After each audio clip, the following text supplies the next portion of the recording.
Podemos começar, né? A sistemática que nós combinamos. Então eu vou fazer uma breve apresentação da escritora Leonora Miano e em seguida, enfim, posso começar, porque a intenção é dividir com vocês, abrir para o público, para perguntas, enfim. Eu começo fazendo algumas questões, colocando para esquentar, e em seguida a Leonora vai falar em francês, mas a gente tem a tradutora, e caso alguém se sinta, enfim, pode perguntar em inglês também, que ela também pode falar em inglês, tá bom? Fiquem à vontade, ou em português, e aí a Andréia, que é a nossa tradutora. Ok? Então, bom, boa tarde a todos e a todas, e agora oficialmente eu quero agradecer demais a presença nesse evento, que é uma iniciativa do Centro de Estudos Africanos, do Programa de Pós-Graduação em Estudos Comparados de Literaturas de Língua Portuguesa, contando com o apoio da Palas, né, da editora Palas, e também da editora Autêntica, e também do Consulado Francês aqui em São Paulo. Bom, eu vou falar em português mesmo, e a Andréia vai traduzir para ela, ok? Bom, nascida em Douala, Camarões, em 1973, Leonora Miano, ou Leonora Miano, é hoje uma das vozes mais potentes da literatura de língua francesa contemporânea. Mudou-se para a França, radicando-se no país no início da década de 1990 e, em 2008, tornou-se cidadã francesa. Em 2018, transferiu-se para Lomé, no Togo, reafirmando seu vínculo com o continente africano. Sua obra, vasta e diversa, composta por romances, contos, ensaios, peças teatrais e textos de intervenção, se caracteriza por uma escrita que cruza fronteiras e interroga memórias. Em suas páginas, identidade, diáspora, exílio, migração e interculturalidade são trabalhados com densidade literária e vigor político, dando voz às experiências históricas e contemporâneas de africanos e afrodescendentes. Reconhecida pela representação incisiva das vivências afro-europeias, Miano enfrenta em sua literatura os legados persistentes do colonialismo, o racismo e a invisibilidade das minorias na França e na Europa de hoje. Sua escrita, ao mesmo tempo íntima e coletiva, articula a dor do passado com a urgência do presente e a imaginação dos futuros possíveis. Entre os prêmios que consagram sua trajetória estão o recebido por Confronto no Dia que Vem Vindo e o Prix Femina, conquistados por A Estação das Sombras, ambos os romances traduzidos e publicados aqui no Brasil pela Palas. Sua estreia, O Interior da Noite, é de 2005, há uma versão em português, mas em Portugal, né, da Europress Editora. Esse livro já revelava sua força literária e desde então tem sido, toda a sua obra tem sido traduzida e publicada em diversos países. No campo ensaístico destacam-se Habitar a Fronteira e a Afropeia, que agora a gente consegue está publicado também aqui pela Palas.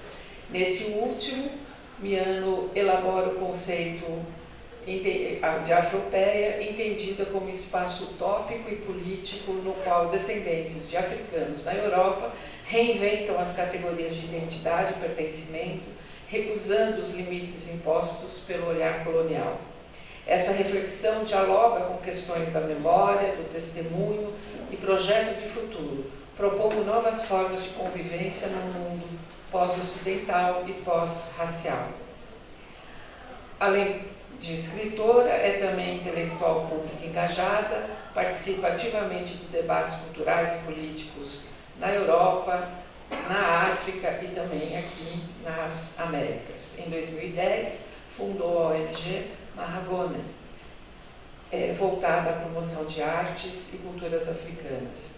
Sua ficção, atravessada por histórias de guerra, de exílio, amor e resistência, como Em Vermelho Imperatriz, que também está sendo lançado, ou no autobiográfico Stardust, ilumina tanto as fraturas da experiência migratória quanto a potência da esperança e da reinvenção. Não por acaso, Miana esteve presente também aqui na Festa Literária Internacional de Paraty, a FLIP, em 2024, numa mesa em que dialogou com a escritora brasileira Eliane Alves Cruz, aproximando lutas e reflexões sobre o colonialismo, memória e negritude entre África, Europa e Américas. Em um mundo marcado pelo endurecimento das fronteiras, pelo abandono de imigrantes no Mediterrâneo, por exemplo, pela violência das deportações e pelo assustador crescimento da xenofobia e dos genocídios, como em Gaza, que vemos agora, a escrita de Leonora Miano mostra-se não apenas pertinente, mas necessária. Suas obras nos convidam a repensar humanidade, pertencimento e solidariedade, resgatando vozes silenciadas e abrindo espaço para imaginar novos futuros. Eu queria então dar as boas-vindas à escritora e também agradecer a Andréia pela tradução. Estamos muito felizes, honrados de poder dialogar, né, com uma intelectual desse calibre que trata de questões, né, tão contundentes na nossa contemporaneidade e, né, com muitos pontos de contato com a experiência negra no Brasil. Então, eu queria, além dos livros que eu citei, só fazer rapidamente, né, O Oposto da Branquitude, é um livro que também está sendo lançado, reflexão sobre o problema branco, analisando a centralidade da branquitude na construção das hierarquias raciais e sociais e seu desdobramento na vida dos sujeitos negros. A Outra Língua das Mulheres também reúne ensaios teóricos, enfim, de intervenção social. E a Afropeia, né, Utopia pós-ocidental e pós-racista. Os romances, também já citei, A Estação das Sombras, Contornos do Dia que Vem Vindo, Vermelho Imperatriz e Stardust. Ok? Então, convidamos a todos nessa interação com a nossa convidada e eu, então, acho que começo a fazer algumas questões para passar a palavra a ela imediatamente, né? Eu vou começar com um assunto que me diz respeito bastante, porque é um conceito com o qual eu venho trabalhando desde 2018, que são as construções identitárias afrodiaspóricas no espaço europeu. Especificamente, eu trabalho com Portugal, né, e é com muita felicidade receber, né, para fazer, né, os nossos diálogos. Então, eu vou começar por aí. Né? No ensaio Afropeia, né, nesse livro, você propõe pensar a experiência de afrodescendentes na Europa a partir de uma identidade própria que não é nem totalmente africana, nem totalmente europeia. Quais são os principais desafios de afirmar essa identidade no contexto europeu atual? E mais uma vez, agradecemos muito. Passo a palavra, então. Obrigada. Merci, bonsoir à toutes et à tous, merci de votre présence. Il faut que je me fasse qu'on est au milieu.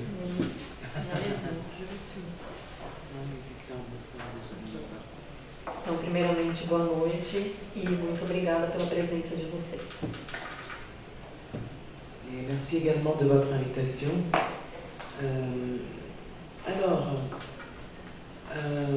Construction identitaire afro-diasporique en Europe.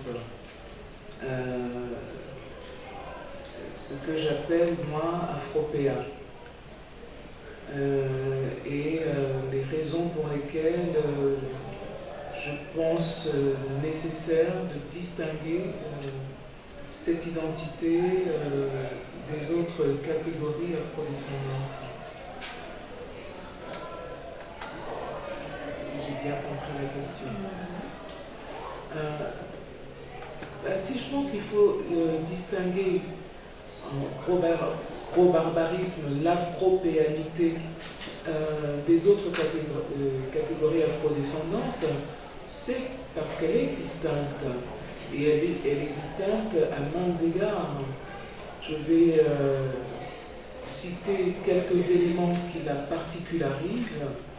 On veut dire que les Afropéens, puisque c'est d'eux qu'il s'agit, sont parmi les afrodescendants ceux qui ont en général,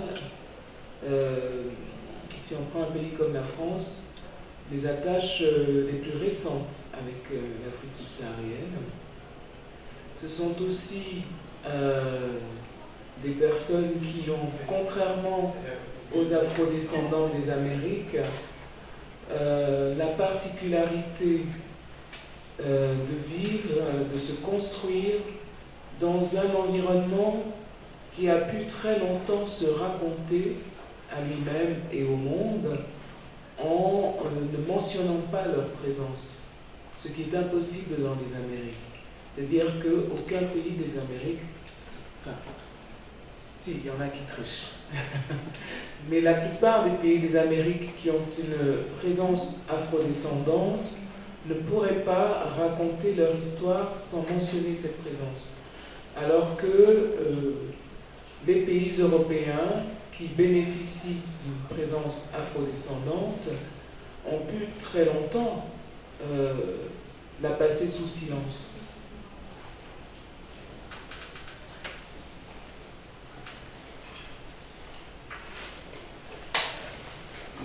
Então, em relação a essa pergunta sobre a construção identitária afrodiaspórica na Europa, ela diz que ela trata dessa questão da afropeia porque é necessário fazer essa diferença em relação à identidade de outras categorias afrodescendentes. Porque na Europa existe essa categorização, que é uma categorização de barbárie por diferentes razões, né? Os afropeus, eles estão entre os afrodescendentes, e de um modo geral são os afrodescendentes mais recentes que ainda têm relação próxima com quem está na África subsaariana. E muitas vezes a questão é que dentro da Europa, e principalmente dentro do território francês, quando se constrói a relação dessas pessoas com o ambiente, procura-se não mencionar a presença dessas pessoas, como se ela fosse um pouco escondida dentro do que é a construção cultural de hoje em dia. O que é relativamente impossível de fazer, por exemplo, quando a gente fala das questões raciais e afrodiaspóricas em países aqui da América. Ainda que ela fale, não é impossível, porque tem países que tentam dar uma roubadinha nisso aí e fingir que também não existem essas questões raciais aqui no Brasil, né? Mas esses afrodescendentes, que ela está chamando de afropeus, que existem na Europa, eles, de certa forma, são escondidos porque os europeus podem se beneficiar de esconder ou de manter em silêncio o fato dessas pessoas existirem dentro daquele território.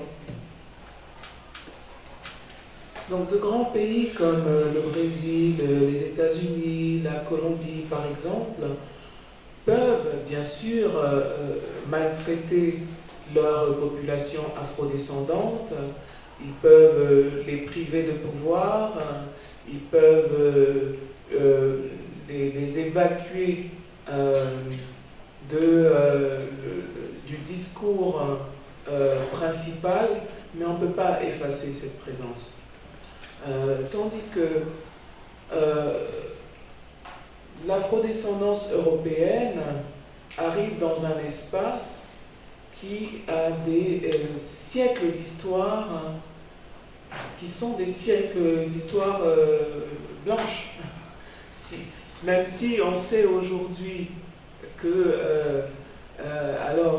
les anciennes populations européennes venaient aussi de migrations extérieures, que certaines ont eu des ancêtres basanés et même noirs, il n'empêche que si on remonte par exemple au haut Moyen-Âge européen, on ne va pas trouver tellement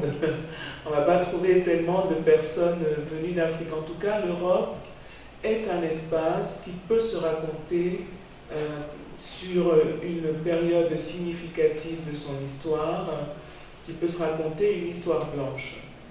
Et donc le fait de se construire dans un tel environnement est en soi un défi, parce que vous devez imposer votre légitimité, qui pour vos concitoyens ne va pas de soi. C'est-à-dire que pour la plupart de vos concitoyens, quand vous êtes un Afropéen, vous êtes quelqu'un qui vient d'ailleurs. Vous êtes quelqu'un qui doit toujours expliquer les raisons de sa présence. D'ailleurs, on vous posera souvent la question de votre origine. Même si vous êtes né là, même si vos parents sont nés là, vos grands-parents même, le fait que vous ayez cette couleur de peau qui vous rattache au continent africain fait que vous êtes souvent sommé de répondre, de donner les raisons de votre présence dans l'espace. Quand on vous demande de quelle origine vous êtes, en fait c'est ça qu'on vous demande. On vous demande pourquoi tu es là, toi qui as cette couleur de peau.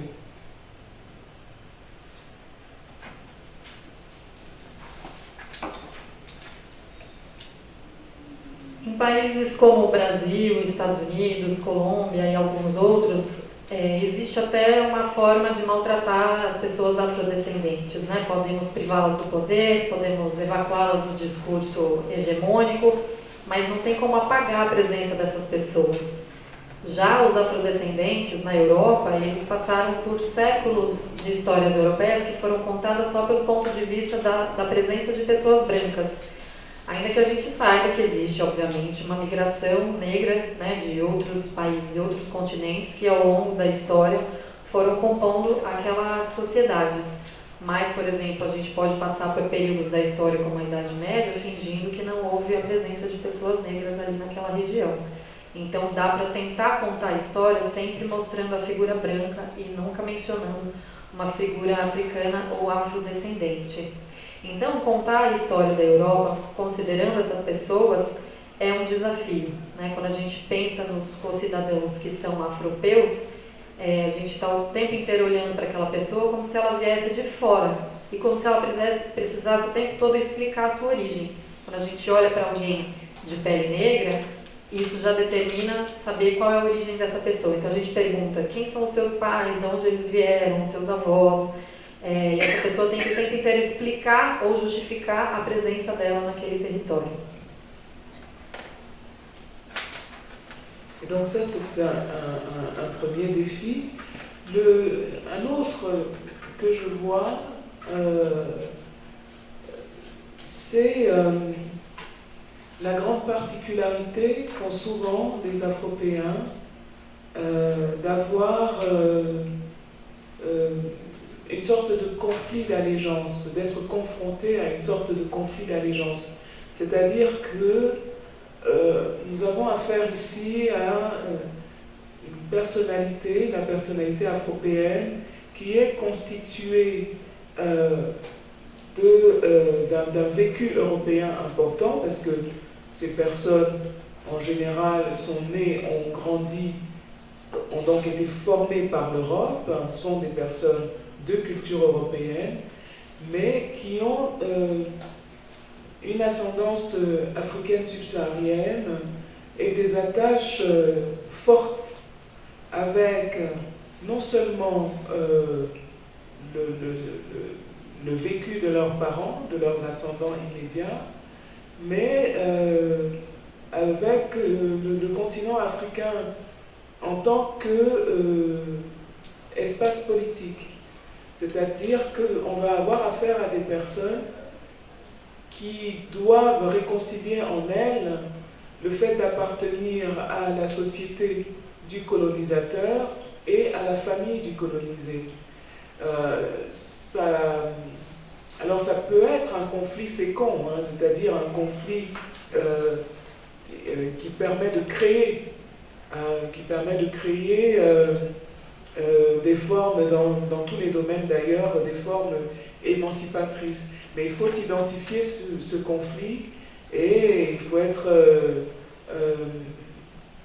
assez créatif pour pouvoir le dépasser et pour ne pas être dévoré par lui. Ça peut être un problème d'être dans le Nord, hein, un citoyen du Nord, et de se sentir en même temps représentant du Sud. Donc ça, c'est un gros défi pour les personnes afro-européennes.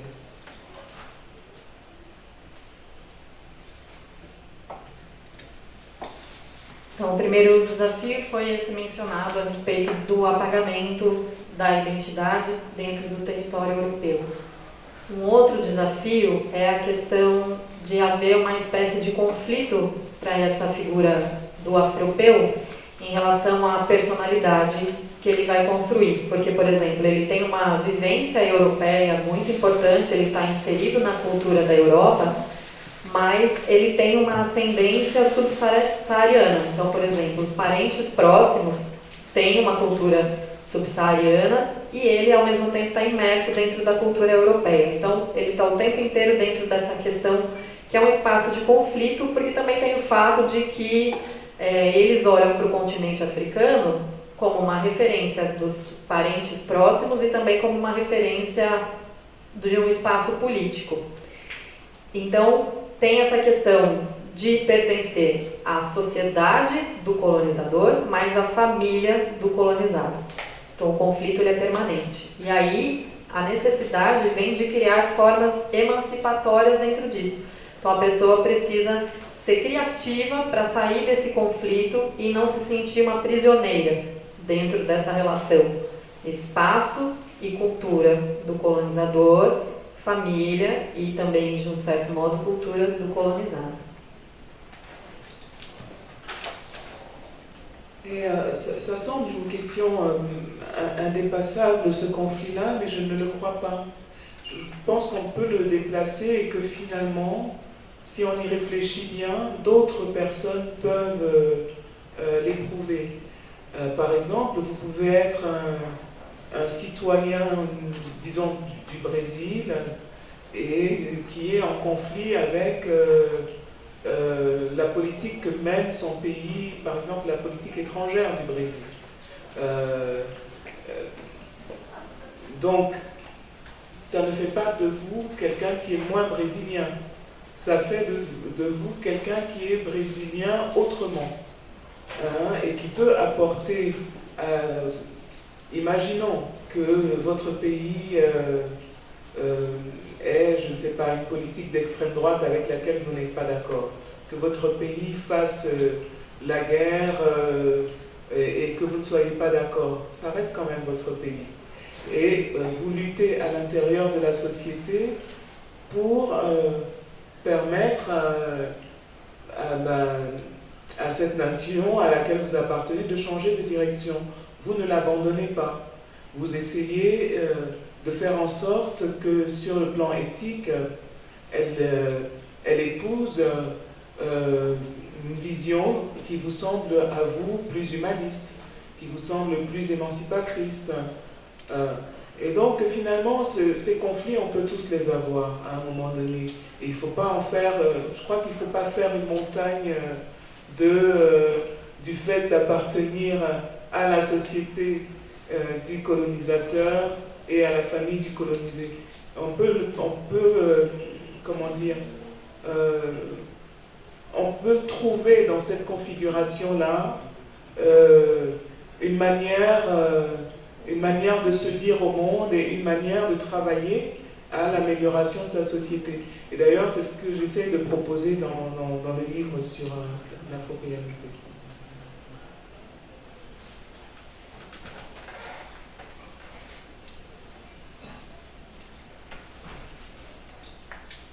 Então, isso parece ser uma questão muito própria da cultura dos afrodescendentes dentro da França, mas na verdade a gente pode transpor isso para outras realidades. Por exemplo, se a gente falar do caso do Brasil, é possível ser brasileiro e estar em conflito com questões de dentro do Brasil. Sei lá, por exemplo, uma política estrangeira com a qual a gente discorde, ou o fato de o país Brasil estar sendo governado por uma extrema-direita, ou estar em guerra. E se a gente discorda disso, se a gente se opõe a isso que está acontecendo, nem por isso a gente deixa de ser brasileiro, ou a gente é menos brasileiro por isso. A gente se torna um brasileiro de um outro modo, né, tentando combater isso. Então, a gente luta pela nação e para mudar essa nação, sem por isso se excluir do fato de que continua pertencendo a essa nacionalidade. Então, existe uma ideia de que não precisa achar que isso não tem solução ou que é um conflito permanente. A gente pode estar em conflito com o fato de ser, ao mesmo tempo, de uma cultura colonizadora e de descendência do colonizado, sem que isso nos torne menos francês ou afropeu ou alguma coisa nesse sentido, né? Então a ideia é encontrar uma forma de melhorar essa sociedade sendo parte dela, estando inserido nela. E é isso que a gente tenta discutir dentro desse livro, chamado Afropeia.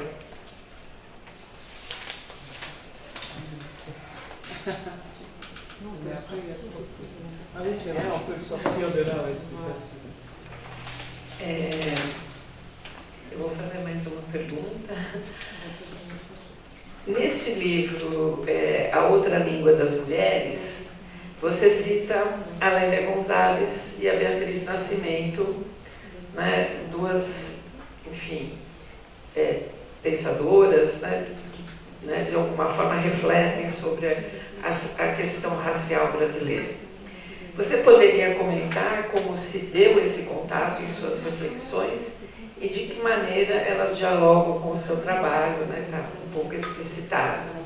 E eu emendo também uma outra questão sobre o feminismo na África, né? Que eu acho importante quando a gente vê movimentos feministas no Brasil ou mesmo na Europa tentando falar de conceitos numa base eurocêntrica, olhando para o continente sem fazer as devidas mediações, né?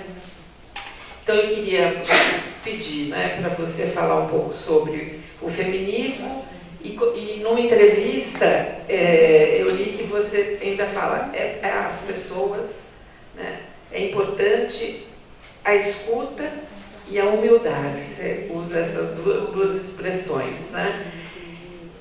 E eu imagino que por parte das nações hegemônicas, né, diante da diversidade de experiências feministas, né?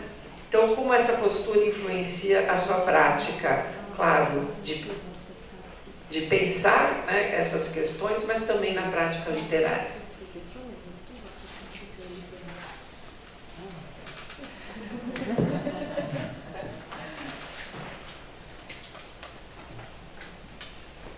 Je ne suis pas sûre que ça influence ma pratique littéraire.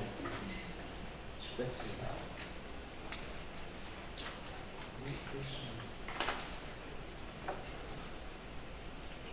Alors, comment est-ce que je suis entrée en contact avec ces intellectuelles afro-brésiliennes que je cite dans l'autre langue des femmes?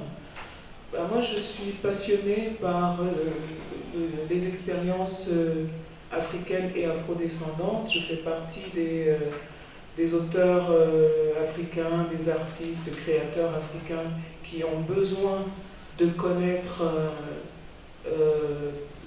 les expériences afrodescendantes et je les recherche. Je les recherche depuis que je suis adolescente. Moi, dans ma génération, c'était important de savoir ce que les Noirs faisaient à travers la planète. Donc nous, on était une génération de gens qui étaient au courant, dès qu'un noir poussait un caillou quelque part, ça nous concernait et on le savait. J'ai déjà voulu dire ça.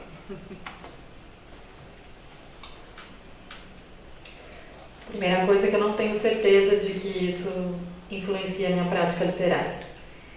Em relação ao meu contato com a Lélia Gonzalez e a Beatriz Nascimento e outras pensadoras afrodescendentes, eu, como artista africana, sempre quis conhecer outras práticas afrodescendentes. Desde a minha adolescência, eu sempre procurei saber o que pessoas negras faziam através do mundo afora. Então, se alguém, de repente, colocava uma pedrinha em algum lugar, eu já queria saber o motivo daquilo ter sido feito. Donc quand je visite un pays où il y a une présence afrodescendante, par exemple, je veux toujours aller dans le quartier noir, je veux toujours aller dans un restaurant noir, je veux voir ma famille, quoi. Donc hier, par exemple, c'était mon premier jour à São Paulo, et j'ai voulu aller à la maison de Sueli Carneiro parce que c'était important pour moi. C'était important pour moi de connaître ce lieu, et puis demain je vais aller, ou après-demain, j'irai au musée afro-brésilien, j'irai à l'Institut de la femme noire, parce que ce serait pas normal pour moi de ne pas le faire. Et donc, je suis tombée sur ces intellectuels, ces autrices, parce que je suis toujours à la recherche de paroles afrodescendantes, et il se trouve que même si leurs livres ne sont pas traduits en français, on peut trouver des articles d'elles qui ont été traduits dans des,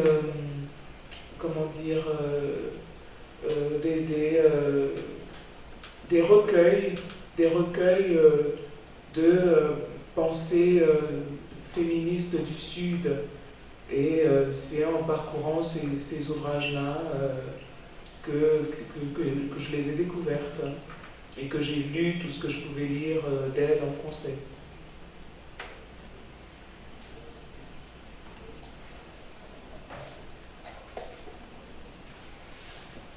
Quando eu visito outros países, eu tento ir em busca de todas as influências afrodescendentes que existem nesses lugares. Então eu vou a bairros de negros, eu vou a restaurantes de negros, eu vou buscar pessoas da minha família. Por exemplo, eu cheguei aqui em São Paulo e ontem eu fui até a casa Sueli Carneiro, porque eu não tinha como vir até São Paulo e não fazer isso, né? E aí daqui 1 ou 2 dias eu vou visitar o Museu Afro-Brasileiro, quero visitar o Instituto da Mulher Negra também. E a pergunta é como diferente disso, né? Como não visitar esses lugares? E foi por essa minha busca que eu encontrei essas intelectuais. Ainda que não tenha livros delas que tenham sido traduzidos para o francês, é possível encontrar artigos sobre elas ou escritos por elas em coletâneas, por exemplo. Então, eu estou sempre em busca dessas pensadoras feministas do Sul, né, afrodescendentes, e eu leio e li tudo que eu posso a respeito delas em francês.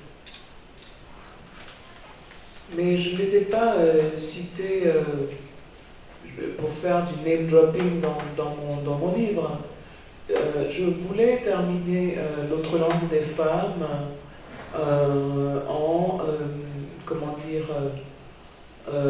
en traçant une ligne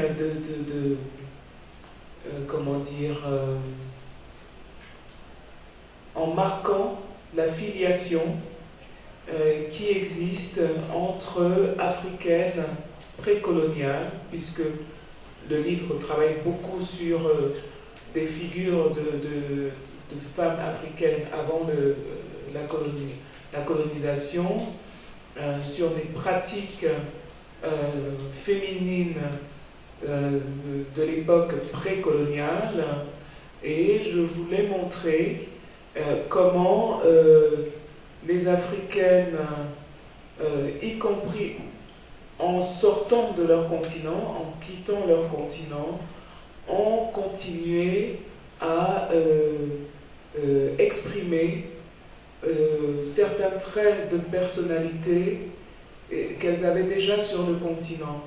Et il se trouve que ici au Brésil, dans l'histoire afro-brésilienne, on remarque des figures féminines très fortes qui sont nées sur le continent africain. C'est-à-dire qu'elles marquent l'histoire brésilienne, mais elles sont venues du continent africain, donc on peut imaginer qu'elles ont apporté dans ce pays, qui est devenu le leur, des pratiques, une sensibilité qui leur venait d'avant, qui leur venait du pays d'avant.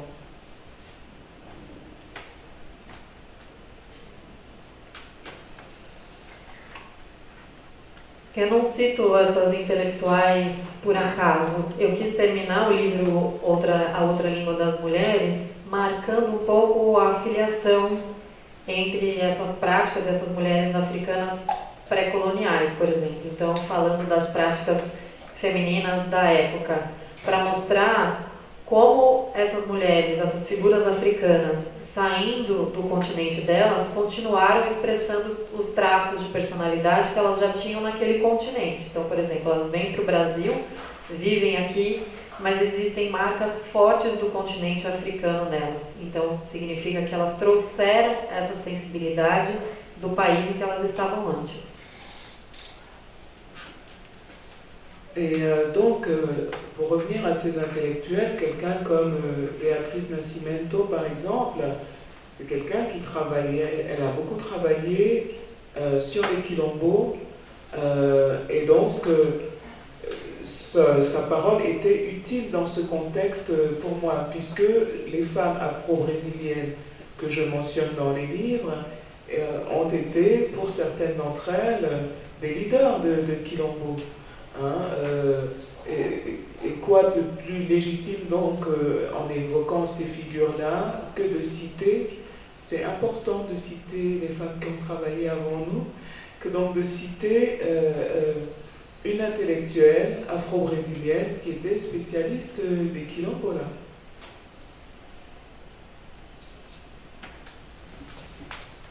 Então eu cito a Beatriz Nascimento, por exemplo, porque ela faz um trabalho muito útil dentro do contexto quilombola para mim. Então eu queria trazer isso, né? Se essas mulheres que são citadas no meu livro, entre elas existem líderes de quilombos, é legítimo que eu cite essas pessoas que trabalharam, que fizeram alguma coisa importante para chegar até a gente. Então, pessoas que fizeram coisas relevantes antes de nós. Et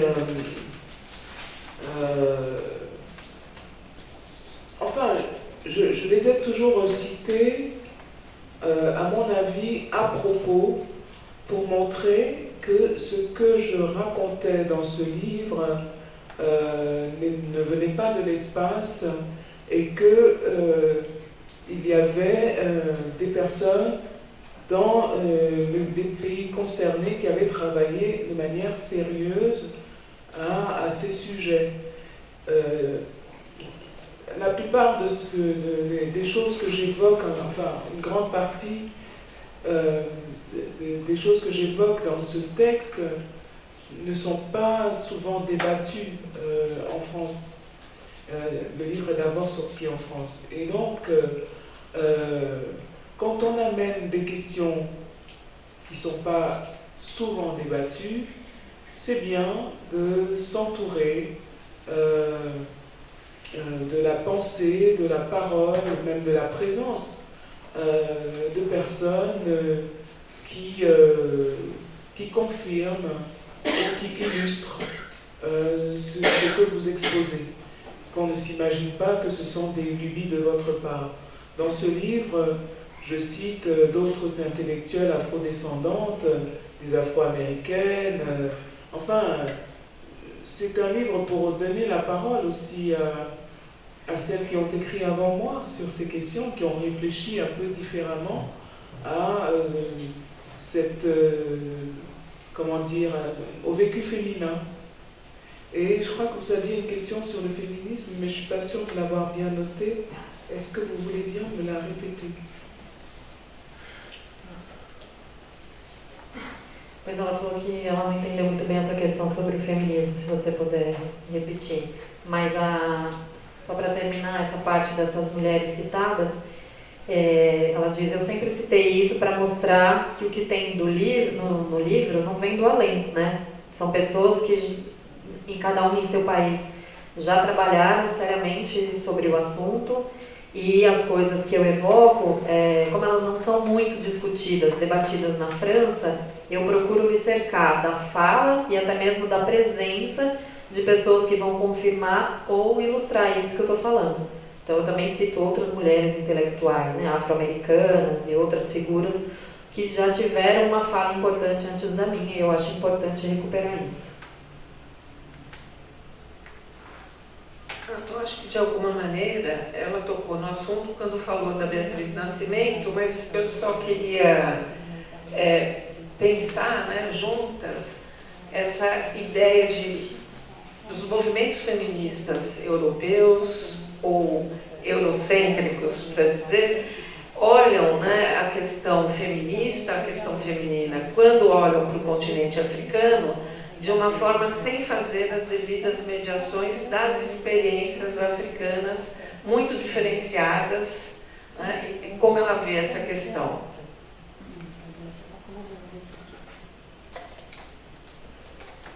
Non, c'est pas que les féministes européennes jusqu'ici, on va dire jusqu'ici parce que ça commence à changer, n'ont pas cherché à faire de médiation, c'est qu'elles n'ont même pas cherché à connaître les expériences africaines, c'est-à-dire que quand vous pensez que votre culture est supérieure et que c'est vous qui avez apporté la lumière aux autres, évidemment que vous ne vous renseignez pas tellement sur leur vécu d'une part et puis sur ce qu'elles pourraient, elles, vous apporter. Donc ça a été pendant longtemps l'erreur, on peut même dire la faute, d'un grand nombre de féministes occidentales, mais c'est parce qu'elles appartiennent à un environnement qui a été, qui a été colonialiste et que si elles se sont battues pour leur avancement en tant que femmes au sein de ces sociétés, elles ne luttaient pas pour la fin de la colonisation. Elles étaient d'accord pour être supérieures aux autres femmes du monde, pour être présentées comme l'image modèle de la femme, et donc celle dont il faut épouser les combats, et non seulement les combats, mais la manière de les mener. C'est aujourd'hui qu'elles se remettent un peu plus en question, et il faut le reconnaître quand même parce que certaines le font avec sincérité. Et pendant longtemps, ce n'était même pas, je pense que c'était même pas un sujet pour elles, c'était évident à leurs yeux c'était elles qui allaient réussir à émanciper les autres et qu'il fallait les imiter.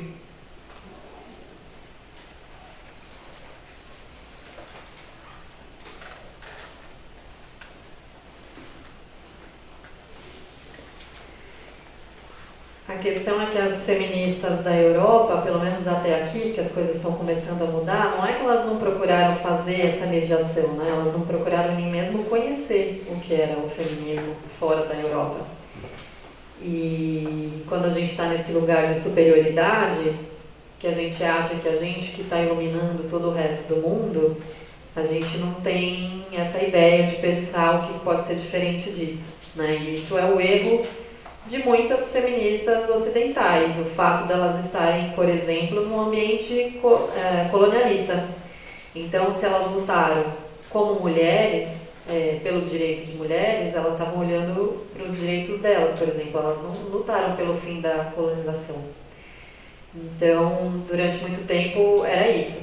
Ok, eu sou superior, então eu sou a imagem modelo do que precisa ser uma mulher. Me sigam, eu mostro para vocês o caminho. Agora existe o começo de um questionamento, então está começando a mudar um pouco. Antes isso não era nenhum tema que elas queriam abordar, né? Se elas iam ou não emancipar as outras. Elas se emancipando é como se elas precisassem apenas e simplesmente serem imitadas por quem vinha depois delas. Il y a eu pendant longtemps un féminisme européen, occidental, qui était très centré sur la relation avec l'homme, c'est-à-dire la domination masculine et comment s'en débarrasser. Ça, c'est une catégorie du féminisme qui existera toujours parce que cette domination masculine existe. Mais je pense qu'aujourd'hui, il y a une école du féminisme que je trouve un peu plus intéressante parce que celle-là, elle est concentrée sur les relations entre femmes. Et je pense que c'est ça qui est plus émancipateur que de combattre les hommes. Si on arrive à fédérer les femmes, si on arrive à créer vraiment, non pas une internationale de femmes, mais un environnement dans lequel les femmes arrivent à échanger de manière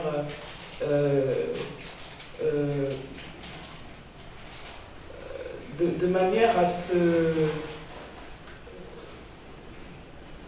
à s'influencer positivement, mais mutuellement, de part et d'autre. Si on arrive à nourrir les relations qu'elles ont entre elles, et même entre entre femmes de cultures différentes, je pense que on a plus de chances de produire des environnements émancipateurs. Pour moi, en tout cas, ça commence là. Et j'observe que cette catégorie-là du féminisme existe.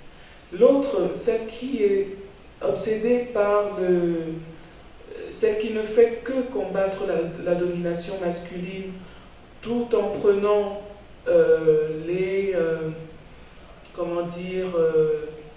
privilèges, on peut dire les privilèges de l'homme pour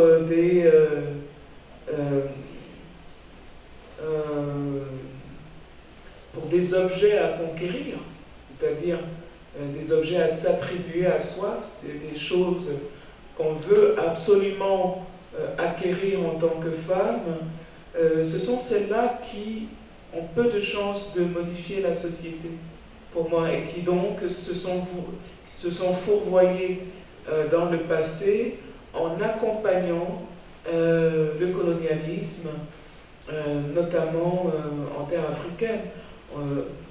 Je pourrais parler longuement de la manière dont les femmes des colonisateurs, ou même les religieuses, se sont comportées avec les femmes africaines quand elles les ont rencontrées. C'est-à-dire qu'elles n'ont pas du tout eu un sentiment de sororité vis-à-vis de ces autres femmes, alors qu'elles étaient dominées par les hommes de leur pays. Elles ne se sont pas senties proches des Africaines.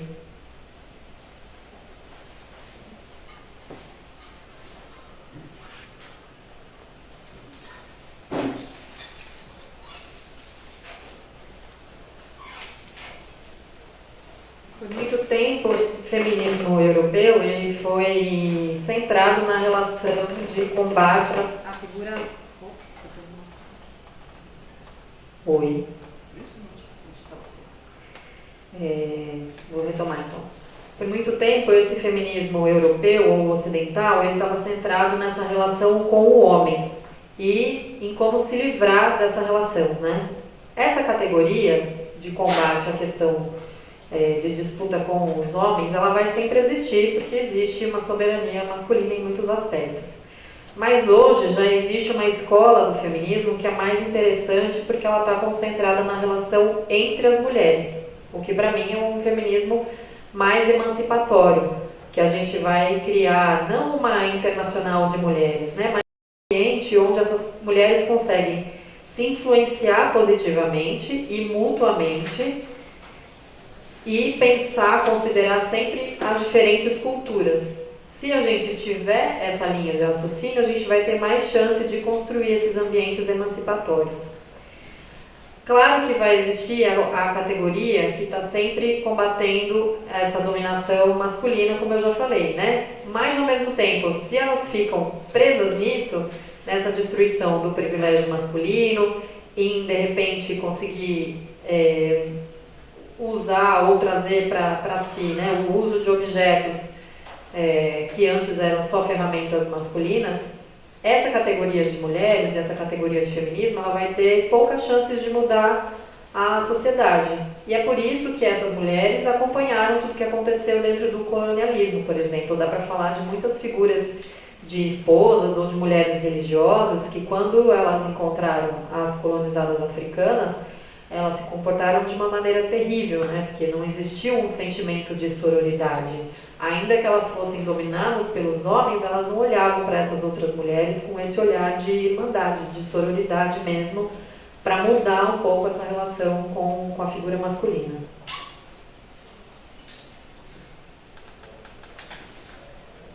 Muito obrigada. Eu agora, finalmente, passo a palavra. Você quer falar, né? Gabriela, né? Mais alguém gostaria de colocar? Leida? Ok. Peço para vir aqui porque está gravando também, tá?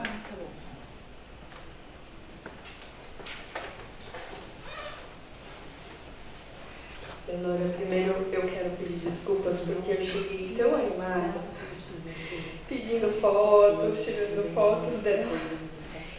E eu queria dizer que junto dela e Calixto Beyala e Bushie Mecheta foram 3 escritoras africanas. Você pode repetir as outras duas? Calixto Beyala e Bushie Mecheta. Bushie Mecheta. Foram 3 escritoras africanas que compõem assim, o meu aprendizado de referências da mulher africana. E eu queria entender com a Eleonora como é a referência para ela dessas escritoras, não só essas que eu cito, mas as escritoras africanas para a literatura dela.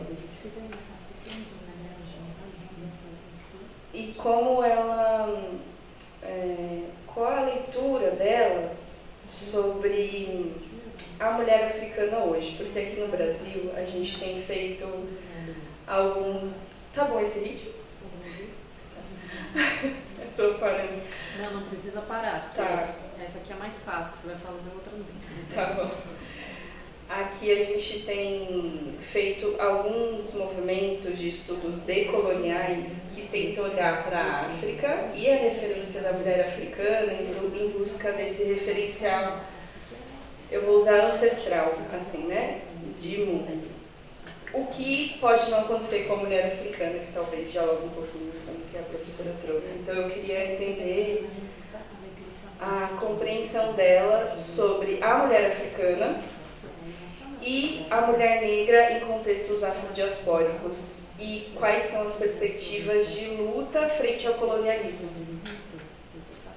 Eu acho que ficou claro. Na minha cabeça está tudo confuso.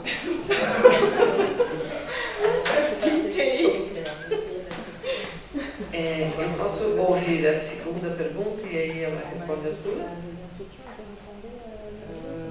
Ou prefere responder agora? Je vais déjà répondre à ce que j'ai compris. D'accord. Ela vai responder o que ela entendeu. Ok. Parce qu'il y a une partie au moins que j'ai compris, c'est que on va pouvoir évacuer rapidement. Je ne suis pas, à la différence de vous, je ne suis pas du tout une spécialiste de littérature africaine. Então, só uma primeira parte, diferentemente de você, eu não sou uma especialista em literatura africana. Nem eu. Voilà. Donc j'ai pas de relation particulière avec Bushie Mecheta, dont je connais peut-être 2 livres, et Calixte Beyala non plus. J'ai peut-être lu 2 ou 3 romans de Calixte. moi j'ai une culture littéraire, je fais des études de lettres anglo-américaines. Mes écrivains préférés sont des vieux messieurs blancs. Et les deux s'appellent William. William Faulkner et William Shakespeare. Voilà. Ça, ce sont mes grands écrivains préférés. Si on me demande, c'est ça que je vais répondre. Et donc j'espère que vous n'êtes pas trop déçus. Pour moi, la littérature africaine, ça n'existe pas. Il y a la littérature, et dans la littérature, il y a des univers d'auteurs. C'est comme la musique. Quand vous jouez du jazz, vous jouez du jazz. Je ne sais pas tellement s'il y a un jazz de femmes, s'il y a un jazz de femmes noires, s'il y a un jazz de lesbiennes, s'il y a un jazz... Je pense qu'il y a surtout le jazz, quoi. Voilà. Et moi, je fais ça en littérature. Et donc, je pense que les auteurs, on doit les rapprocher, non pas par leur origine, non pas par leur sexe, mais par leur esthétique. Et que si vous faites ça, d'abord vous rendez vraiment hommage à la littérature, parce que vous la respectez, mais ensuite vous allez vous apercevoir que un écrivain qui vient du Togo peut avoir une esthétique proche de celle d'un écrivain russe. Vous allez vous apercevoir qu'un écrivain français peut avoir une esthétique proche de celle d'un écrivain américain. Après, vous allez vous apercevoir qu'un écrivain sénégalais peut avoir l'esthétique d'un écrivain, une esthétique proche de celle d'un écrivain sud-américain. Et donc, tant qu'on parle d'art, parce que la littérature c'est de l'art, de création, je crois qu'il ne faut pas trop polluer le débat avec les histoires de l'origine de l'écrivain et son sexe. Moi, je ne réfléchis pas comme ça pour m'intéresser à la littérature. Toni Morrison est un grand écrivain, parce que Toni Morrison est un grand écrivain. Toni Morrison n'est pas un grand écrivain parce que Toni Morrison est une femme noire. Ça n'a rien à voir. C'est un grand esprit, c'est tout. Point à la ligne. Et il ne faut pas... je trouve qu'on nous dévalue un peu quand on approche nos travaux de cette manière-là. Mais bon, c'est peut-être parce que je suis écrivaine que je dis ça.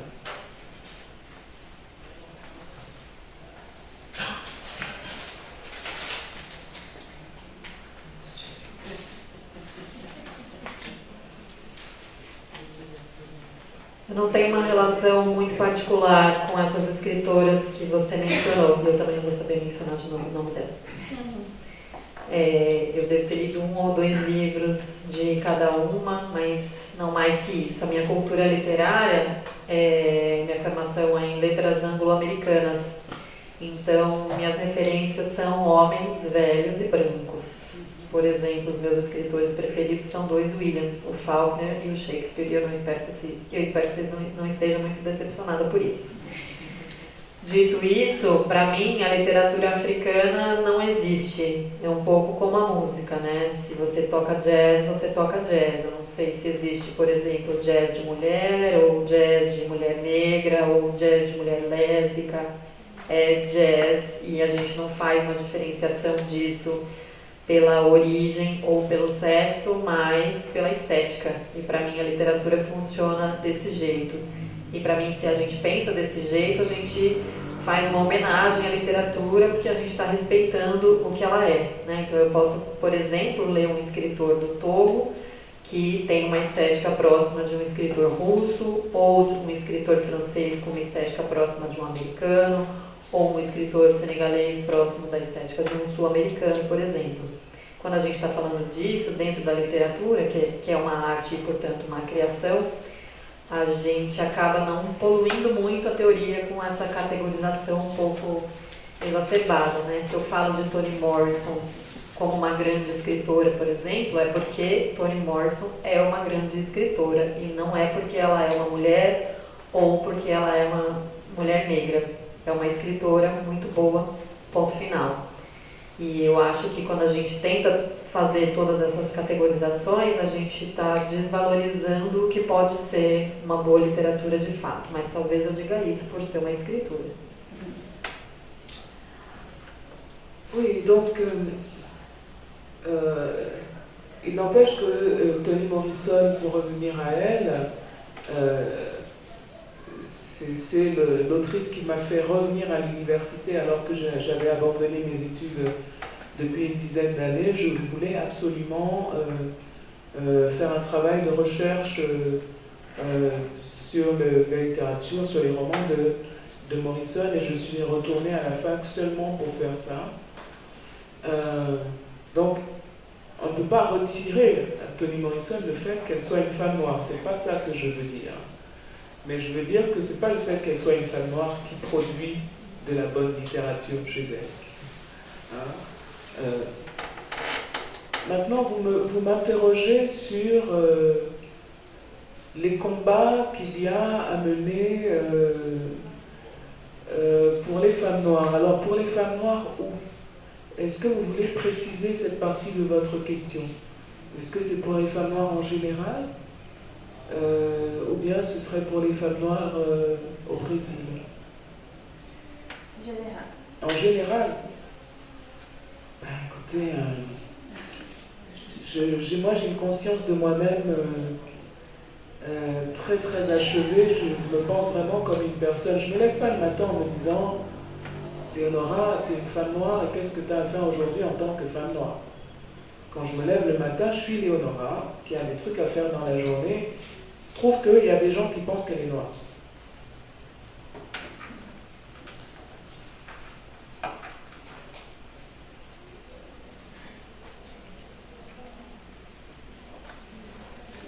Então, só para voltar à questão da Toni Morrison, que eu usei como exemplo, foi ela que me fez voltar para a universidade, por exemplo, depois de 10 anos sem estudar. Eu quis voltar à universidade porque eu queria pesquisá-la, eu só voltei por causa disso, né? Então, é claro que a ideia não é deixar de lado o fato de que ela é uma mulher e o fato de que ela é uma mulher negra, mas não é o fato dela ser uma mulher negra que faz dela uma boa escritora.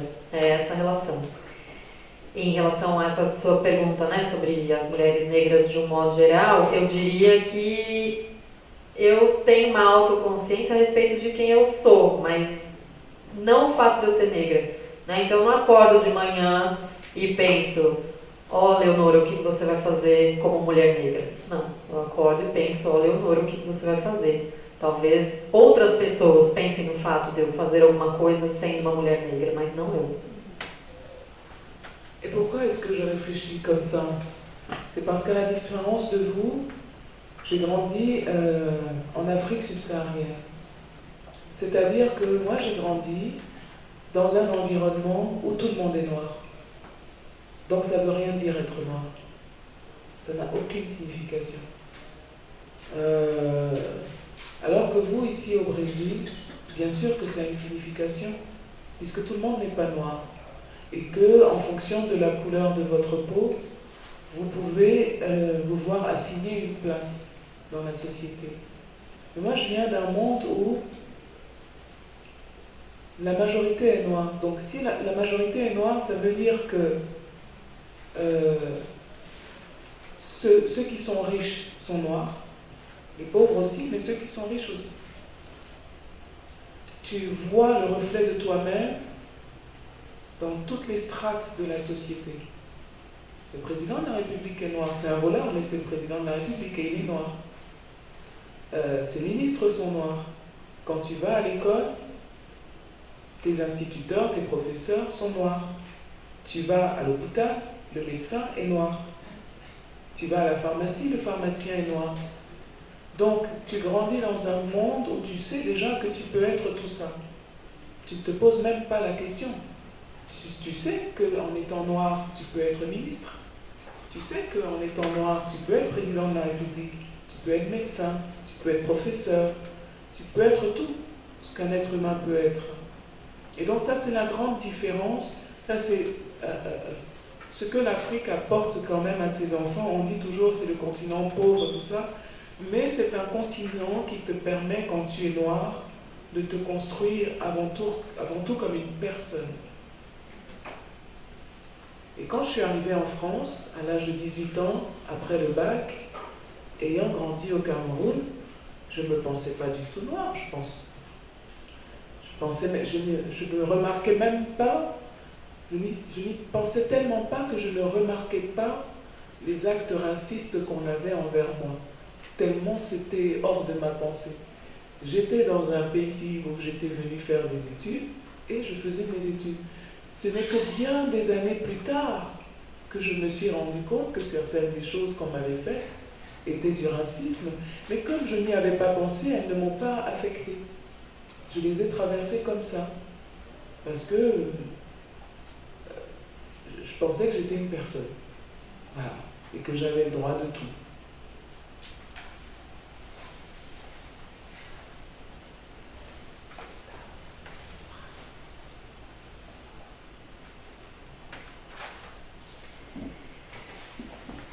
Por que eu penso assim? Muito provavelmente é pelo fato de eu ter crescido na África subsaariana. Lá todo mundo é negro, absolutamente todo mundo. Então ser negro não significa nada para nós.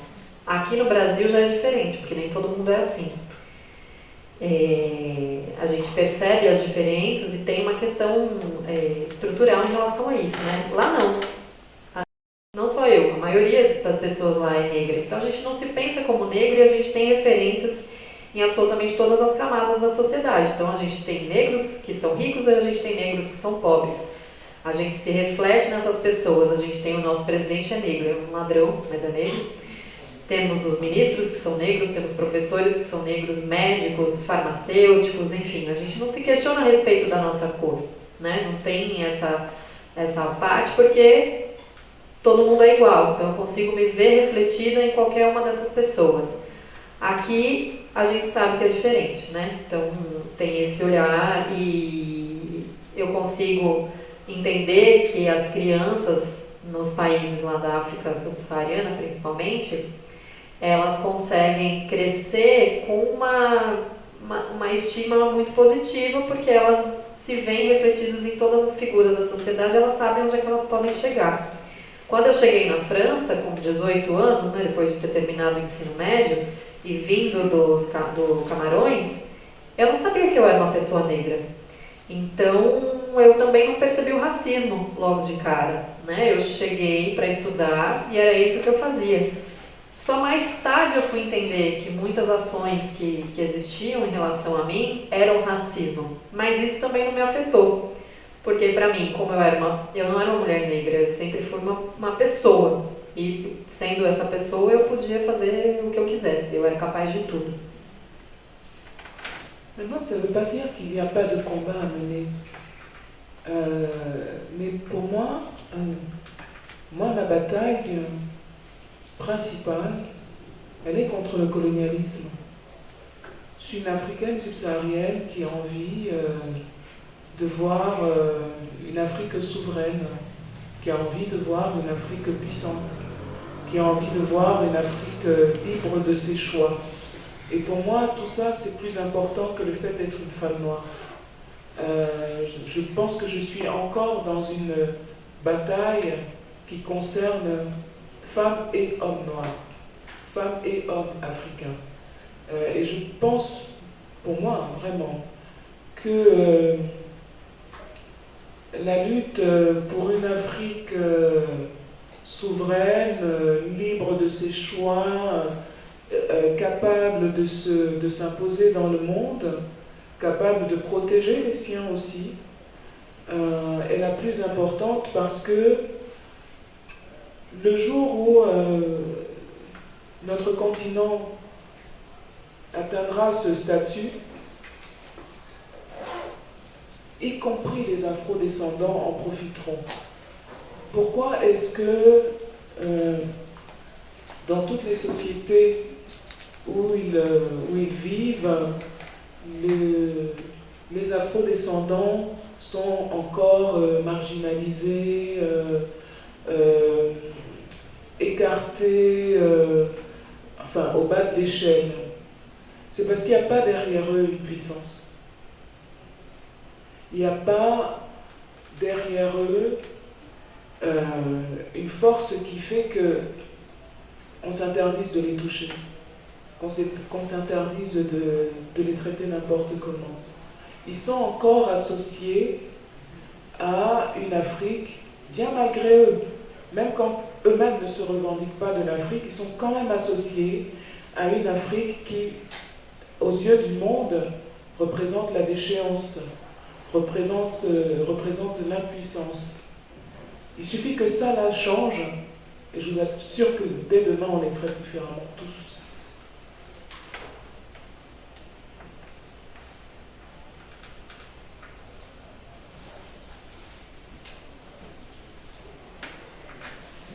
Tudo isso que eu disse não significa que não existe uma luta, né? Mas a minha luta, ela é contra o colonialismo. Eu luto para ver uma África soberana, uma África potente, uma África livre para fazer as suas próprias escolhas. Então eu luto por mulheres e homens negros, por mulheres e homens africanos. E essa luta pela África soberana é para que ela seja capaz de se impor.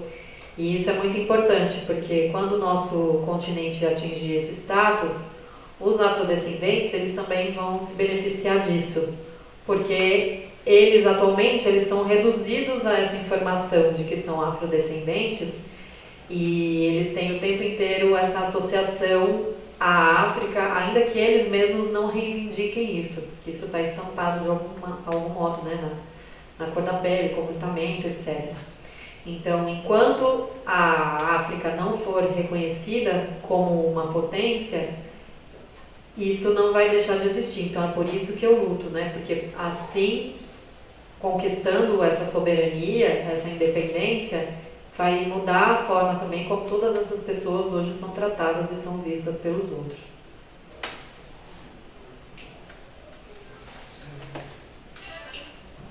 Il y a une autre question. Ah oui, juste une petite chose. Même quand j'écris un livre sur l'autre langue des femmes, bien sûr c'est un livre sur les vécus féminins en Afrique, et je tiens beaucoup à travailler sur la figure féminine africaine, je suis une femme africaine. Mais pour moi, c'est un livre contre le colonialisme intellectuel. C'est un livre qui refuse qu'on m'impose à moi en tant que femme africaine une manière eurocentrée de me penser.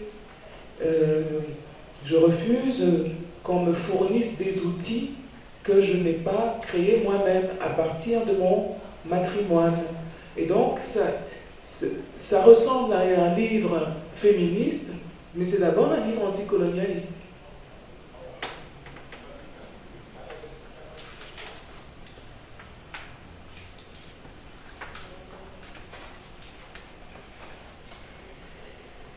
Quando eu escrevi A Outra Língua das Mulheres, por exemplo, eu quis falar sobre a vivência feminista e feminina na África, né? Então eu gosto muito de trabalhar a respeito desse assunto, porque é um livro, sobretudo a respeito de um anticolonialismo intelectual.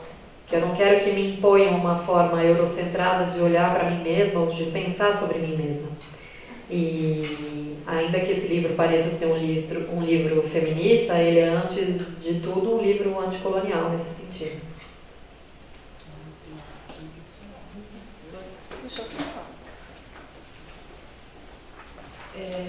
A gente vai caminhando para o fim, porque essa sala é sala de aula, e a gente tem aula às 7h30, depois precisamos desmontar. Então, a minha proposta é que depois de ouvir a pergunta e as respostas, né, da Blenda e da Lenora, a gente abra para quem quiser pegar autógrafo, enfim, né, conversar um pouquinho com ela, sei lá, mas seria essa a dinâmica. Tudo bem? Obrigada.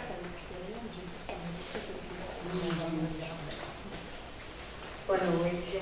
Gostaria de agradecer a presença, agradecer também a professora Rosângela e ao Lucas pela organização do evento. Eu queria fazer uma pergunta a respeito desse livro, do livro Imperatriz. Eu tenho um clube de leitura e a gente leu esse livro ao final de todos os encontros e ele causou um intenso debate. Primeiro porque é um livro que se passa no futuro, né? Até conferir, aqui no Brasil a ficha catalográfica está colocando ele como afrofuturista. E aí dentro disso, vem a pergunta, né? É um livro que propõe, eu não sei se a minha análise é por esse caminho, mas eu acho que ele propõe um diálogo com o panafricanismo, com as lutas anticoloniais, que eu acho que você já tocou um pouco nessa questão dessa resposta última que você estava dando, mas tem a relação dessa renovação de imaginários, né? Acho que a luta que propõe no livro, há uma luta de fato, às vezes de fato, pela unificação, né, do continente africano, mas tem uma luta também pela a luta conceitual, né? E aí eu fico me perguntando se esse livro ele se aproxima mais do afrofuturismo, tal como essa proposta de pensar o futuro, mas a partir da tecnologia, e não que não toque, porque eu acho que o livro toca nessas questões, eu achei sensacional a presença da tecnologia aqui no livro. Mas eu fico pensando se o livro talvez também não se aproxima da ideia de afrotopia proposta pelo senegalês Firmin Sarr. E eu queria que você comentasse um pouco essas questões.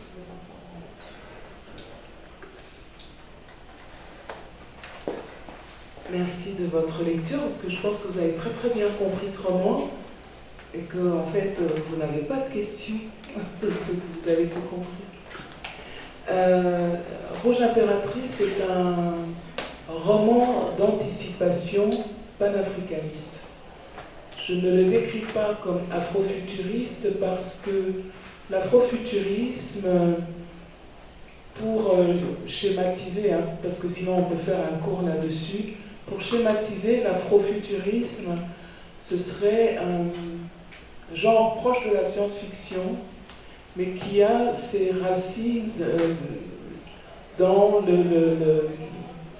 la sensibilité afrodescendante. Moi, je ne suis pas une afrodescendante, je suis une africaine. Et je ne suis pas quelqu'un qui cherche à produire des récits émancipateurs qui échappent à ma réalité. Un roman afrofuturiste, ça peut être un roman un peu comme avec une histoire un peu comme celle de Black Panther où on peut avoir une population qui n'a jamais été colonisée et puis qui... Non, le roman d'anticipation, au contraire, va prendre en compte l'histoire réelle. Nous avons été colonisés. Mais quels imaginaires du futur pouvons-nous créer à partir de notre réalité actuelle? C'est ça qui m'intéresse. Je ne cherche pas à échapper à ma réalité comme peut le faire l'afrofuturisme. Donc ce n'est pas un roman afrofuturiste. Moi je dis que c'est un roman d'anticipation panafricaniste parce qu'en effet, il a été écrit dans le but de tenter de représenter un grand État panafricain en train de construire sa place dans le monde. Et pour l'instant, je dis pour l'instant parce qu'il y a une suite à Rouge Impératrice, mais pour l'instant, on prend cet État qui vient de se créer et on montre un petit peu ses luttes internes. Pour l'instant, il est dans une phase d'autarcie et on attend le moment où il va s'ouvrir au monde, quelle sera sa relation avec le reste du monde. Mais c'est vraiment ça qui m'a intéressé.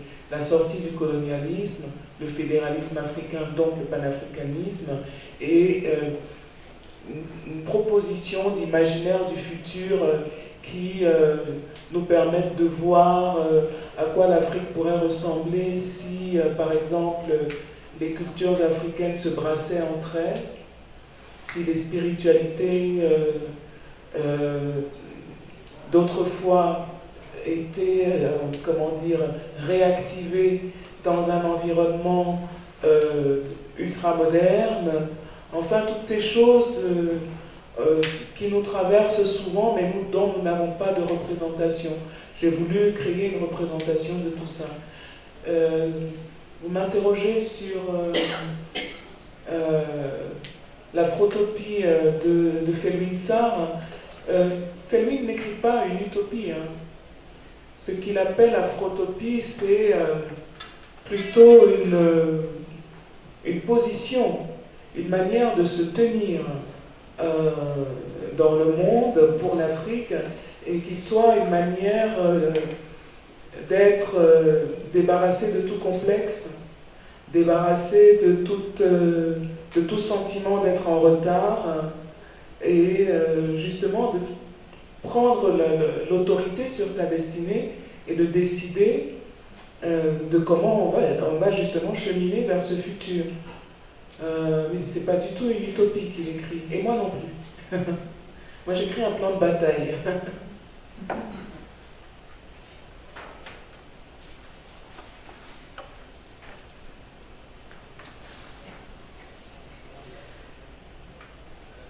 Primeiro, muito obrigada pela pergunta, porque eu acho que você fez uma ótima leitura e entendeu bem o livro, então eu acho que você nem tem perguntas a fazer, na verdade, foram mais comentários. O livro Vermelha Imperatriz, ele é um romance de antecipação panafricanista. Eu não chamaria ele de afrofuturista, porque isso vai se aproximar muito da ficção científica. Não é exatamente o meu livro, porque, por exemplo, eu mesma não sou uma afrodescendente, eu sou uma africana. Então, essa questão das narrativas de emancipação relacionadas à afrodescendência não fazem parte da minha realidade, então eu não queria discorrer exatamente a respeito disso. E eu também não queria criar uma coisa, como é o contexto do Pantera Negra, por exemplo, sem considerar que existiu o fenômeno da colonização, deixando isso de fora. Para mim isso não faria sentido. Então eu queria me basear na história real, que é o fato de que nós fomos colonizados, e não fugir dessa realidade, que é um pouco o que acontece quando a gente pensa no afrofuturismo, né? Então, o que eu classifico a minha obra como essa antecipação panafricanista, um Estado que está sendo construído e tentando encontrar o seu lugar no mundo. E esse livro vai ter uma continuação, então por enquanto a gente está nessa base que está sendo posta de construção do que pode ser essa sociedade pensando no futuro e pensando também a partir de lutas internas desse continente, né? E qual é a relação dele dentro dessas lutas com o restante do mundo. Pensando sempre em possibilidades de saída do colonialismo. Então, pensando, por exemplo, em qual vai ser o futuro da África. Como é que a gente pode almejar isso considerando esse passado colonialista? Porque a gente pode pensar o que seria dessa África ali na frente se essas diferentes culturas que existem no continente se dessem as mãos, tomassem questões da espiritualidade, por exemplo, né? Pudesse reativar isso dentro de um futuro um pouco mais moderno, dentro desse ambiente da colonização e pós-colonial também. E aí quando você fala da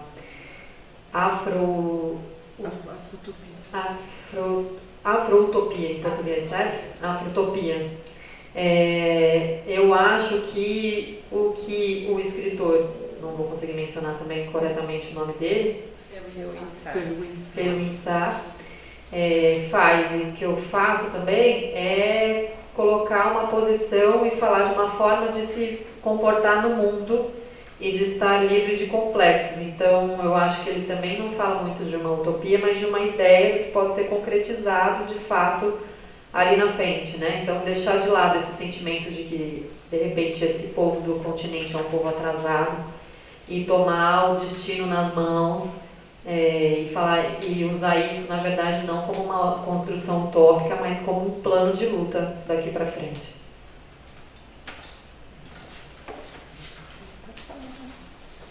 Je pense qu'on va poursuivre la conversation à l'extérieur. A gente pode continuar conversando lá fora, né? Pra gente... Ainda podemos, temos 20 minutos. Mas teve um minuto. Ah, on a encore 20 minutes. S'il y a une question, je vais... Se tiver outras perguntas, ela responde. Perguntas? Vocês não têm, eu tenho, hein?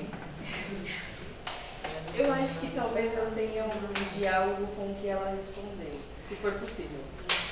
Tá.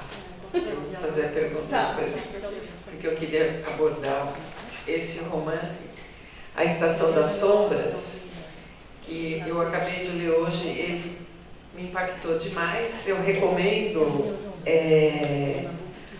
a leitura, né, só para fazer, eu estava aqui fazendo as minhas anotações, só para fazer um resumo, né, para vocês entenderem a pergunta, né?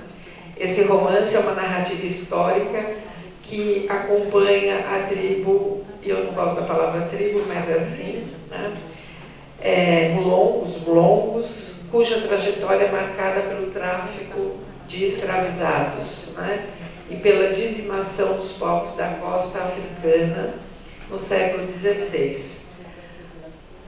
O interessante, esteticamente, é que a gente não sabe, nesse momento, ao longo da história, o espaço específico, o tempo específico, vai sendo construído ao longo da história. Não é? E se trata, né, da perplexidade dos que ficam diante do, aparentemente, um desaparecimento de pessoas da comunidade, homens, jovens, né, que desaparecem, e aí é uma perplexidade. Onde estão esses jovens? E é essa descoberta, né, dos vários clãs, assim que foi a tradução, né, diante desse desconhecido, do que se trata. Né? E aí a gente tem, claro, enfim, né, o início desse tráfico, né? E de alguma forma, né, esse romance vai articulando ficção, memória e registro histórico, porque ele parte de um registro histórico, né, resgatando aí o trauma coletivo do tráfico transatlântico. E, na verdade, é um comentário, né, a literatura acaba sendo esse espaço da cura, né, o espaço do enfrentamento da dor, né, rumo à superação. Difícil de ler, mas, enfim, queria que você falasse.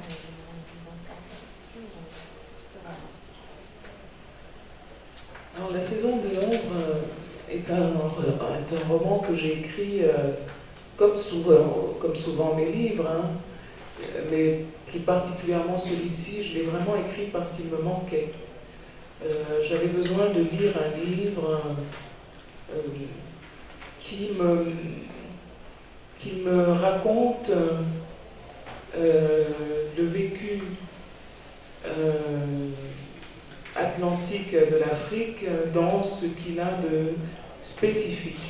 C'est-à-dire que je pense qu'il y a, en ce qui concerne ce qu'on appelle la traite négrière transatlantique, les déportations transatlantiques, il y a une parole spécifique de l'Afrique qui n'est pas souvent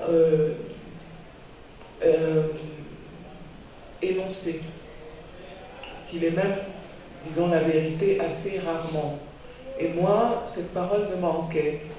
Donc j'ai voulu écrire un roman qui ne parle pas tellement de la traite, puisqu'on ne la voit pas vraiment, mais qui parle de la manière dont des personnes simples, des gens ordinaires, ont été embarqués dans ce qui allait devenir des plus énormes tragédies humaines, des plus grandes défaites de l'humanité, et comment ils ont réagi à ça.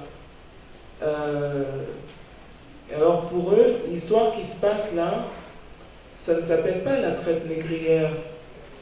Pour eux, c'est le soir où leurs enfants ont disparu et on n'a pas su pourquoi ils avaient disparu. C'est surtout ça. Je voulais raconter l'histoire des personnes qui sont restées, des personnes qui connaissaient ce qu'on a emmené et à qui ces gens ont été arrachés, à qui ces gens ont manqué, qui les ont pleurés, qui sont peut-être devenus fous de douleur parce qu'ils les ont pas revus.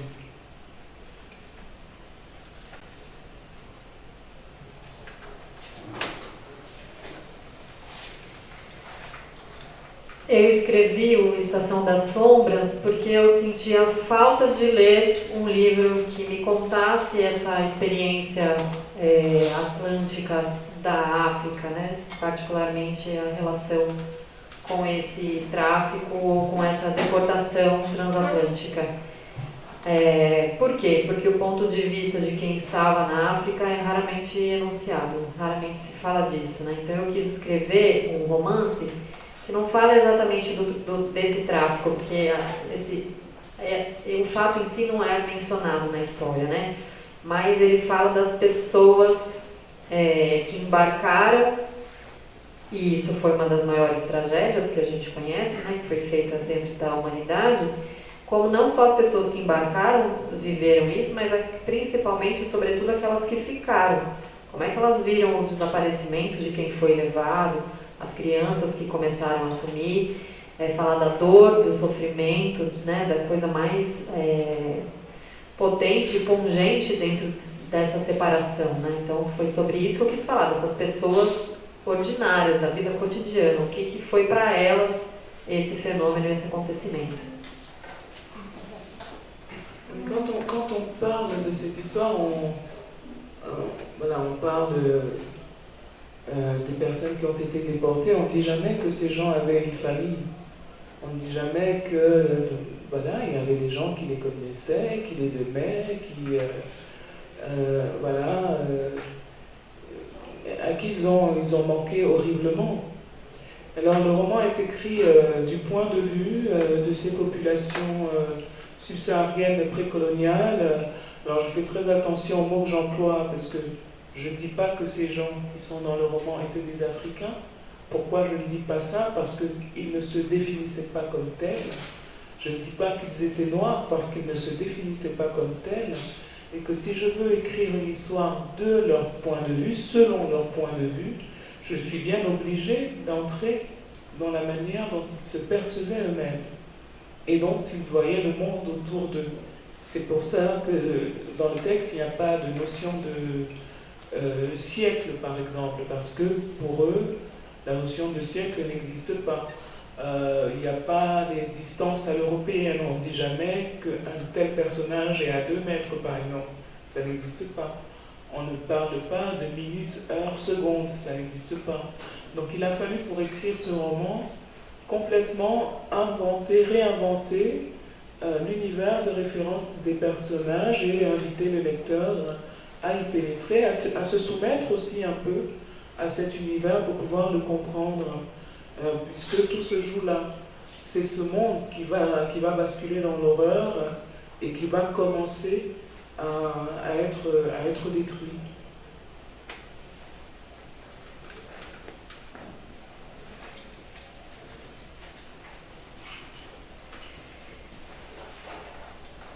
Então, só para reforçar, quando eu falo, as pessoas falam dentro dessa história, são as pessoas, né, que não só as que foram deportadas, mas falar das pessoas que foram levadas e que tinham gente que ficou e que amavam quem foi levado, que eram amados por essas pessoas. Então, falar também do sentimento de saudade. E esse romance eu construí do ponto de vista da população subsaariana.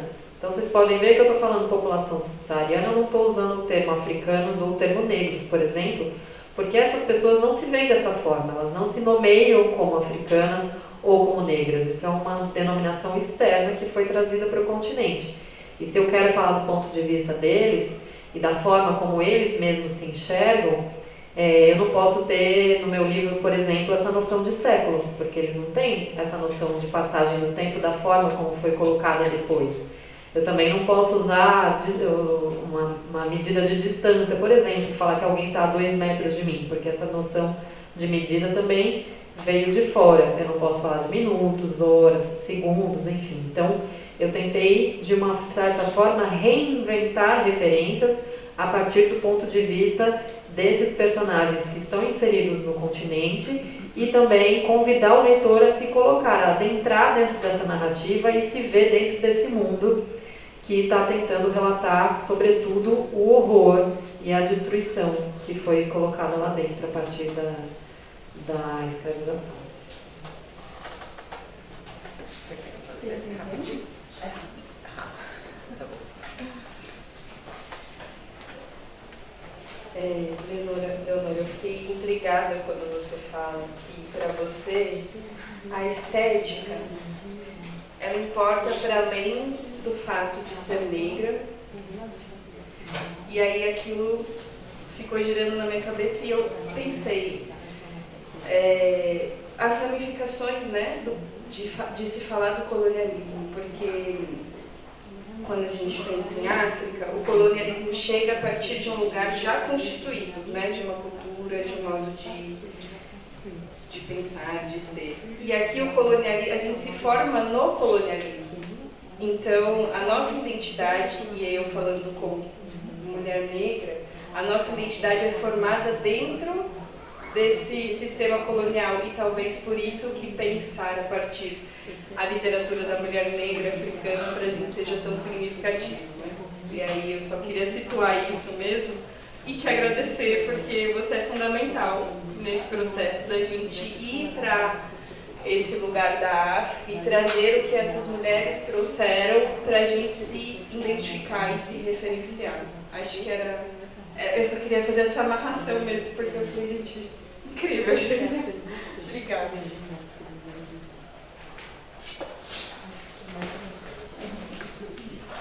Je trouve que pour des universitaires, peut-être que ce corpus de littérature produite par des femmes noires ou par des femmes africaines, peut-être que pour quelqu'un qui fait de la recherche en littérature, ça peut être pertinent. Mais je pense qu'il faut juste pas il faut pas se faire d'illusions, c'est-à-dire que c'est une pertinence que vous créez parce que vous en avez besoin et qu'il faut l'accepter comme tel. Il ne faut pas échapper au fait que c'est parce que vous en avez besoin que vous créez ce corpus. En lui-même, enfin, il n'a pas d'autre pertinence que de répondre à votre besoin. Et c'est bien qu'il y réponde. C'est normal qu'il y réponde. Quand on est afrodescendant, j'imagine qu'on peut avoir besoin, comme je l'ai fait avec la saison de l'ombre, de récupérer un peu de l'histoire d'avant. L'histoire qui vous a quelque part fabriqué avant le colonialisme. D'ailleurs, à ce sujet, ne vous faites pas d'illusions.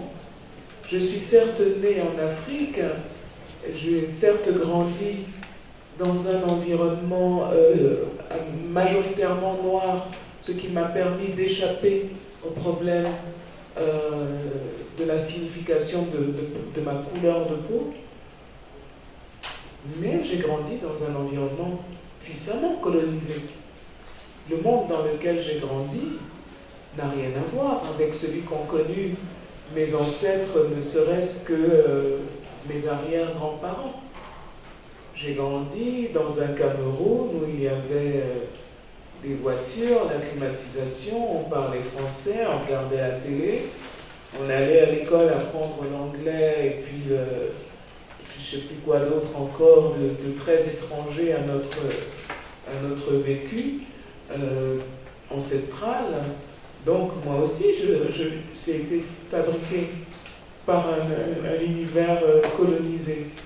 La seule différence, je pense, c'est qu'on a encore la trace, un peu de trace du temps d'avant, et que malgré tout, on est sur un sol qui a nourri nos ancêtres et qu'on est majoritaire.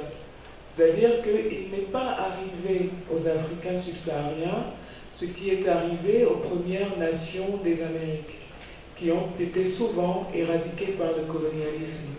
Nous, en Afrique, on a été sauvés par notre mauvais climat. Sur l'Afrique centrale, les Blancs qui venaient là, ils tombaient trop malades pour nous éradiquer. Ils n'ont pas réussi à se débarrasser de nous et à faire en Afrique ce qu'ils ont pu faire dans les Amériques. Mais ils ont quand même puissamment modifié notre espace aussi. Ils ont reconfiguré à la fois les géographies physiques, mais aussi les infrastructures intérieures, puisqu'ils ont transformé les relations entre peuples. Enfin, le monde a changé quand ils sont venus. Pour d'ailleurs ne jamais partir, parce qu'ils sont encore là.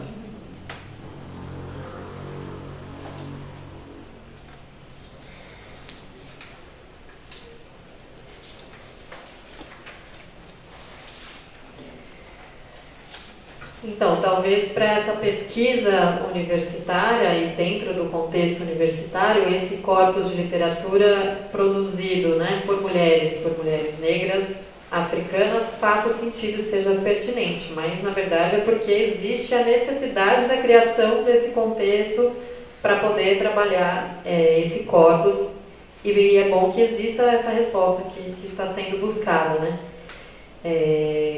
Quando eu escrevi o Estação das Sombras, por exemplo, eu tentei recuperar o que veio antes, mas não dentro dessas categorias que precisam ser encaixadas, né? Então, e não se iluda quando você fala, por exemplo, que você está num ambiente colonizado e eu não, né? Vamos falar, porque eu cresci num espaço majoritariamente negro, mas colonizado, porque ele foi muito diferente do espaço que os meus avós conheceram, por exemplo, que nasceram durante o período da colonização. Eu já peguei um Camarões, onde tinha ar-condicionado, onde tinha carro, onde já se falava a língua francesa, por exemplo, que era a língua, né, imposta pelo colonizador. Então o meu ambiente foi diferente dele.